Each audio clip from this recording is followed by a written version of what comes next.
Hello friends, legal and social awareness के इस खास एपिसोड में आप सभी का बहुत बहुत स्वागत है। मैं करीम अहमद सिद्दीकी एडवोकेट। दोस्तों, आप लोग पिछले 2-3 दिनों से लगातार मीडिया के माध्यम से देख रहे हैं कि नेहा सिंह राठौर जो भोजपुरी में लोक गीतों को गाती है और व्यवस्था की खामियों को उजागर करके सरकार से सवाल करती है। अभी पिछले दिनों जो कानपुर देहात में जो एक घटना हुई जिसमें एक माँ बेटी झोपड़ी के अंदर उन्होंने अपनी आग लगा ली और प्रशासन सवालों के घेरे में आया, इस घटना को लेकर नेहा सिंह राठौर ने भी एक लोकगीत गाया कि यूपी में काबा सीजन 2 करके अपने यूट्यूब चैनल में अपलोड किया और अपने ट्विटर हैंडल में अपनी आईडी से अपलोड किया। इस गाने को लेकर के कानपुर देहात अकबरपुर थाने की पुलिस ने उसको एक नोटिस भेज दी। आज के इस वीडियो में नेहा सिंह राठौर को कानपुर देहात की पुलिस के द्वारा जो नोटिस भेजा गया है उसी के संबंध में कानूनी बातचीत करने जा रहा हूं। देखते हैं कि पुलिस के द्वारा कानून की किस धारा के तहत नेहा सिंह राठौर को उनके यूपी में काबा सीजन 2 गाना गाने के लिए नोटिस भेजा है और क्या पुलिस को इस तरीके का नोटिस भेजने का कानूनी अधिकार है। ओवरऑल इस संबंध में कानून क्या कहता है, इन सारी बातों के बारे में बहुत ही ब्रीफ में बातचीत करने जा रहा हूं, तो जोड़े आखिरी तक। देखते हैं कि इस संबंध में कानूनी जानकारी क्या है। दोस्तों, कानपुर देहात की पुलिस ने क्रिमिनल प्रोसीजर कोड यानी सीआरपीसी के सेक्शन 160 के तहत नेहा सिंह राठौर को नोटिस भेजा है। तो सबसे पहले देखना बनता है कि सेक्शन 160 सीआरपीसी क्या कहता है।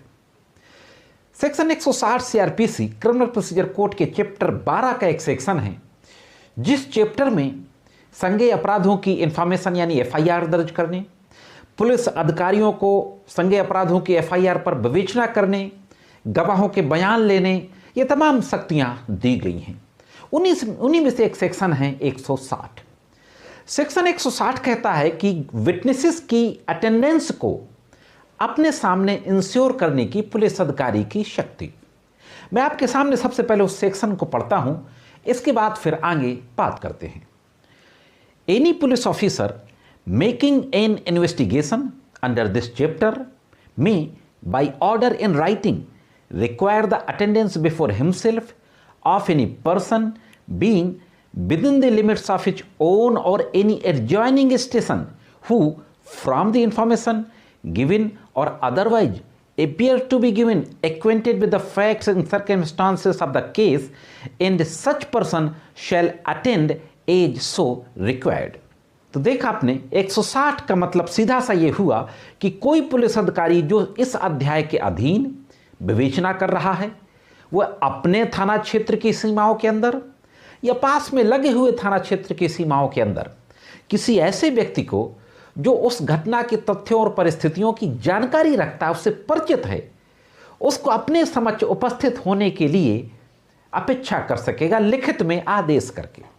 लेकिन दोस्तों, इसी सेक्शन में प्रोविजो दिया हुआ है, प्रोवाइडेड किया गया है कि जो 15 वर्ष से कम या 65 वर्ष से ज़्यादा आयु का कोई व्यक्ति या कोई महिला, उसको थाने में बुलाने के लिए नोटिस नहीं भेजा जाएगा। यह तो हुई धारा 160 सबसेक्शन 1। सबसेक्शन 2, 2 सबसेक्शन 160 में सबसेक्शन 2 में कहा गया है कि कोई पुलिस अधिकारी अगर कहीं और जाता है इन्वेस्टिगेशन के काम से, किसी विटनेस से स्टेटमेंट रिकॉर्ड करने के लिए, तो उसका जो एक्सपेंस आएगा वो सरकार देगी, स्टेट गवर्नमेंट। वो इस संबंध में डिस्कशन का कोई मतलब नहीं है। अब हम ये देखते हैं कि क्या 160 के तहत जो कानपुर देहात की पुलिस ने नेहा सिंह राठौर को नोटिस भेजा है, क्या वाकई इस मामले में ऐसी कोई स्थितियां बनती हैं। तो 160 को पढ़ने से ये बिल्कुल स्पष्ट है कि जो पुलिस अधिकारी किसी मामले में विवेचना कर रहा है, इन्वेस्टिगेशन कर रहा है, जहां तक मेरी जानकारी है कि नेहा सिंह राठौर के खिलाफ कोई एफआईआर दर्ज नहीं हुई और जिसके द्वारा नोटिस भेजी गई वो प्रभारी निरीक्षक है थाना अध्यक्ष अकबरपुर का। उस नोटिस में, ये नोटिस आपके साइड में लगी हुई है जिसमें 5-7 सवाल पूछे गए हैं, 160 सीआरपीसी के तहत नोटिस। इस नोटिस में ऐसा कोई मुकदमा, अपराध संख्या, कोई क्राइम नंबर और सेक्शंस का जिक्र नहीं, उल्लेख नहीं है कि फला फला अभियोग पंजीकृत है जिसकी विवेचना मुझ एसआई के द्वारा की जा रही है, आप इस मामले के तथ्यों और परिस्थितियों से परिचित हैं, लिहाजा साक्षी के रूप में फला फला तारीख दिन समय को आपका इस मामले में बयान देने हेतु मेरे समक्ष उपस्थित होना आवश्यक है। तो ऐसी भी कोई भाषा उस नोटिस की नहीं है। ना तो किसी मुकदमा अपराध संख्या का जिक्र है, किसी अभियोग का जिक्र नहीं है, और ना ही उपस्थित होने के लिए कहा गया है। लेकिन 160 के तहत नोटिस भेजा गया है। तो कानून इसमें बिल्कुल स्पष्ट है कि 160 सीआरपीसी के तहत किसी ऐसे व्यक्ति को जो किसी मामले का साक्षी नहीं है, किसी ऐसे व्यक्ति को जो किसी मामले का विटनेस नहीं है, कोई अभियोग पंजीकृत नहीं है, इन्वेस्टिगेशन नहीं चल रहा है, पुलिस 160 सीआरपीसी के तहत नोटिस नहीं भेज सकती है। अभी हाल ही में दिल्ली हाईकोर्ट ने एक महत्वपूर्ण आदेश पारित करते हुए कहा है कि कोई भी पुलिस अधिकारी जब तक कि एफआईआर दर्ज ना हो जाए 160 सीआरपीसी के तहत नोटिस नहीं भेज सकती है। तो इस मामले में तो एफआईआर ही दर्ज नहीं हुई है, तो पुलिस को इस तरीके का नोटिस भेजने का कोई कानूनी अधिकार नहीं है। दूसरी बात, सपोज अगर इस मामले में कोई अभियोग पंजीकृत हो गया है और उस नोटिस में उस अभियोग का मुकदमा अपराध संख्या, सेक्शंस वगैरह सारी डिटेल भी मेंशन होती और नेहा सिंह राठौर उस मामले की विटनेस भी होती, तो भी बीइंग ए वीमेन सेक्शन 160 के प्रोविजो के अनुसार महिला को नोटिस नहीं भेजा जा सकता था। ना तो 15 वर्ष से कम उम्र के व्यक्ति को, ना 65 वर्ष से ज़्यादा उम्र के व्यक्ति को, और ना ही किसी महिला को एफआईआर दर्ज होने के बाद भी 160 सीआरपीसी के तहत नोटिस नहीं भेजा जा सकता है।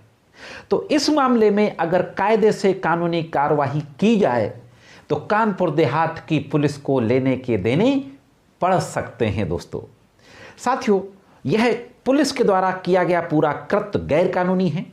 हो सकता है कि अपने आकाओं को खुश करने के लिए पुलिस ने काम कर दिया हो, या हो सकता है कि आकाओं के इशारे पर भी पुलिस ने काम कर दिया हो। तो यह थी दोस्तों इस संबंध में कानूनी जानकारी। बाकी सारी स्थितियां, सारी खबरें आपके सामने हैं मीडिया पे।